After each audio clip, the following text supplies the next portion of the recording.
কি ব্যাপার? শোনো, তুমি ভালো করেই জানো কেন তোমার লগে আমার সম্পর্ক নষ্ট হয়েছে। সত্যি করে কও, তুমি প্রেগনেন্ট হইলে কেমন? তুমি কি ভাবছো তুমি আমার দুঃসময় আমার ছেড়ে চলে যাবা, আমার মিথ্যা অপবাদ দিবা, আমার জীবন কি এমনি নষ্ট হয়ে যাবো? না, আমি আরেক জায়গায় বিয়ে করছি, আর আমার স্বামী আমার অনেক ভালোবাসে, এই জন্য তো আমি প্রেগনেন্ট হয়েছি। ও, তুমি প্রেগনেন্ট হয়েছো? এই মেয়েকে কার সাথে কথা বলি তুমি? আচ্ছা, ও হচ্ছে আমার এক্স ওয়াইফ। তুমি জানতা যে একজনের সাথে আমার বিয়ে হয়েছিল, পরে ছাড়াছাড়ি হয়ে গেছে। ও হচ্ছে সে। ও আচ্ছা আচ্ছা, তার মানে তুমি তোমার বউ? হ্যাঁ, ও আমার ওয়াইফ। প্রেগনেন্ট? হ্যাঁ, আমার ওয়াইফ প্রেগনেন্ট। শোনো, তোমার কি মনে আছে আমরা দুজনে ডক্টরের কাছে গেছিলাম? তখন না আমি ডক্টরকে বলেছিলাম যেন তোমার রিপোর্টটা একটু চেঞ্জ করে দেয়, কারণ তুমি যদি জানতে পারো যে তুমি কোনোদিনও বাবা হতে পারবে না, তাহলে তুমি কষ্ট পাবে। আর তোমার কষ্টের কথা চিন্তা করে তখন আমি ডক্টরকে বলে অনেকগুলো টাকা দিয়ে কাজটা করছিলাম। কিন্তু আজকে যেটা দেখছি তোমার বউ প্রেগনেন্ট, তুমি তো কোনোদিনও বাবা হতে পারবে না, তোমার বউ কি করে প্রেগনেন্ট হলো? আর তুমি আমাকে চরিত্রহীন বলছিলে না? এখন তুমি একটু ভাবো, তুমি যদি বাবা হতেই না পারো তাহলে তোমার বউ কি করে প্রেগনেন্ট হলো? আচ্ছা, তুমি যাও তো এখান থেকে। তাই সত্যি করে বলো, ডাক্তার যদি বলে থাকে যে আমি কখনো বাবা হতে পারবো না, তুই মা হলে কি পাবে? কি বলো এসব? এটা তো আমাদেরই সন্তান। ও মিথ্যা কথা বলছে। ও মিথ্যে কথা বলছে না।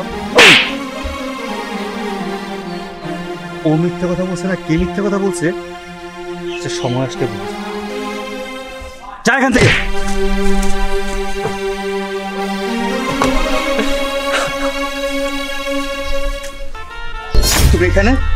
তুমি এখানে কেন আসছো আবার? আমাকে জ্বালানোর জন্য? তোমাকে একটা জিনিস দেখানোর জন্য।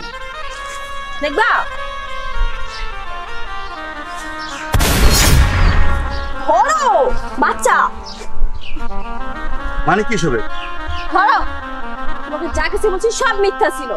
তুমি আমার সাথে চলে আসছো, তুমি কি ভাবছো তোমার আমি সুখে থাকতে দেবো? ইম্পসিবল, কখনো না। আমি যদি খারাপ থাকি তাহলে তুমিও খারাপ থাকবে, তোমাকে আমি শান্তিতে থাকতে দেবো না।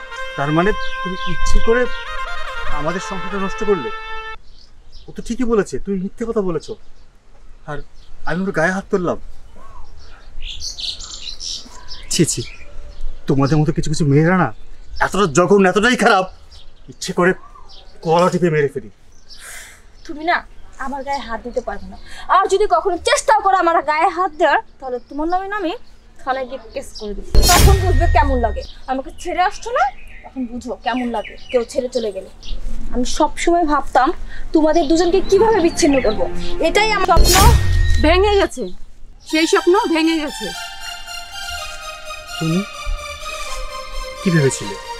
তুমি কি ভেবেছিলে তুমি যা করবে, যা বলবে সবকিছু তোমার ইচ্ছে মতো হবে?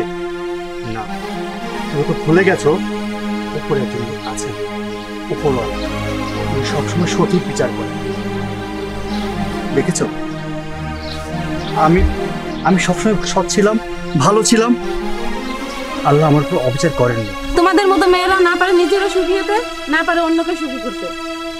শোনো, তোমার একটা কথা বলি, সেদিন আমি তোমার মান সম্মানের দিকে তাকিয়ে তোমার উপরে কোনো অপবাদ দিইনি। আমি একটা মিথ্যে কথা বলেছিলাম যে তোমার গর্ভে বাচ্চা হয় না বলে তোমাকে আমি ছেড়ে দিয়েছি। আসলে কি জানো, তুমি চরিত্রহীন একটা নারী। তুমি পরকীয়া করতে আমি নিজের চোখে দেখেছি, আমি নিজে হাতে হাতে ধরেছি। তারপরেও লোক সমাজে তুমি হ্যাও হবে বলে তুচ্ছ তাচ্ছিল্য করবে লোক মানুষ তোমাকে। তাই আসল কথা বলি, তোমার যাও, আমার সামনে থেকে চলে যাও।